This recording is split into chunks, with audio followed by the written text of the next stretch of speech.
ሰኔና ቸገር ወረዳ ሴቶች ህጻናት ማህበራዊ ጉዳይ ጽሕፈት ቤት ኃላፊ ነኝ።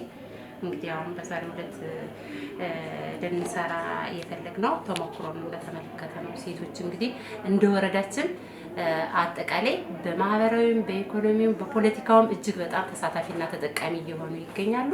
ሰፊ ቁጥርም አለን። እውነት ለመናገር ከ10 ወረዳ ከ9 ወረዳ 10ኛው ወረዳ የኛ ሴት ቁጥር አንደኛ።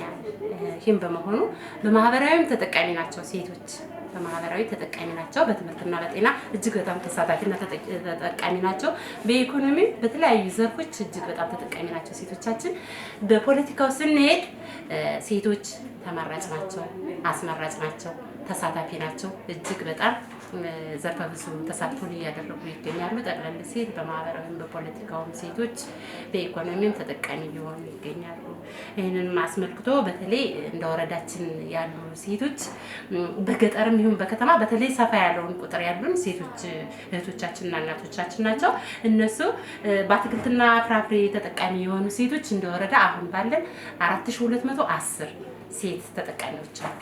እውነት ለመናገር ከነዚህም ሞዴሎች አሉ ልናሳይ የምንችል። አሁን አስቻይ ሁኔታው ይገድበናልና የሰላም ሁኔታ ይገድበናል ነው እንጂ ማስጎብኘት የምንችላቸው እጅግ በጣም ዘርፈ ብዙ የሆኑ ሴቶች የተደራጁ በአትክልትና ፍራፍሬ ተጠቃሚ የሆኑ ሴቶች አሉን። ሞዴሎችም አሉን። ቅድም እንዳልኩትኝ 4200 ሴቶች በአትክልትና ፍራፍሬ ተጠቃሚና ተሳታፊ ናቸው። በእንስሳት ሀብት እየተጠቀሙ ያሉ ሴቶቻችን 1920 በእንስሳት ሀብት ለምሳሌ እንስሳት ሀብት ሲባል የተሻሉትን መርጠን ነው እንጂ እንስሳት ሀብት ሲባል ዶሮም አለ፣ በግም አለ፣ ማድለብም አለ፣ እንቁላልም አለ።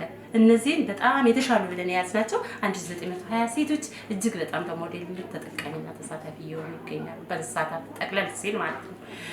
ከዚህ ውስጥ ብድር የተመቻቸላቸው ሴቶችም አሉ። እውነት ለመናገር ዋናው ነው ለሴቶች ከኢኮኖሚ ጥገኝነት እንዲወጡ ሴቶች እህቶቻችንና እናቶቻችን ከትዳር አጋራቸው የኢኮኖሚ ጥገኝነት እንዲወጡ ብድር ተመቻችቶላቸው አቅም የፈጠሩ ሴቶች 2879 ያሉ እንደዋል ብድር የተመቻቸላቸው። ከዚህ ጋር በተያያዘ ቁጠባን ስራዬ ብለው ቁጠባን ባህል ብለው የያዙ ደግሞ ካለን ሴት 3570 ቁጠባቸውን እያሳለጡ እየቆጠቡና ትልቅ ካፒታል የደረሱ ሴቶች ደግሞ እነሱ 3570 ሴቶች አሉ። ይሄ ነው ያለው ነገር። በአጠቃላይ ጠቅለል ሲል ግን እንደወረዳችን የሴት ተሳታፊና ተጠቃሚነት በሶስቱም ዘርፍ በማህበራዊ በኢኮኖሚና በፖለቲካው እጅግ በጣም ከፍተኛ ሴቶች አሉን። እኛ ተደራሽ ልናረግ የሰላሙ ሁኔታ ቢያራምደን እዚሁ በመላወሳችን እንጂ ቢያራምደን እጅግ በጣም ብዙ ሴቶችን መጎብኘትና የነሱን ተሞክሮ ደግሞ አፕላይ የምናደርግበት እድል ይፈጠር ነበር።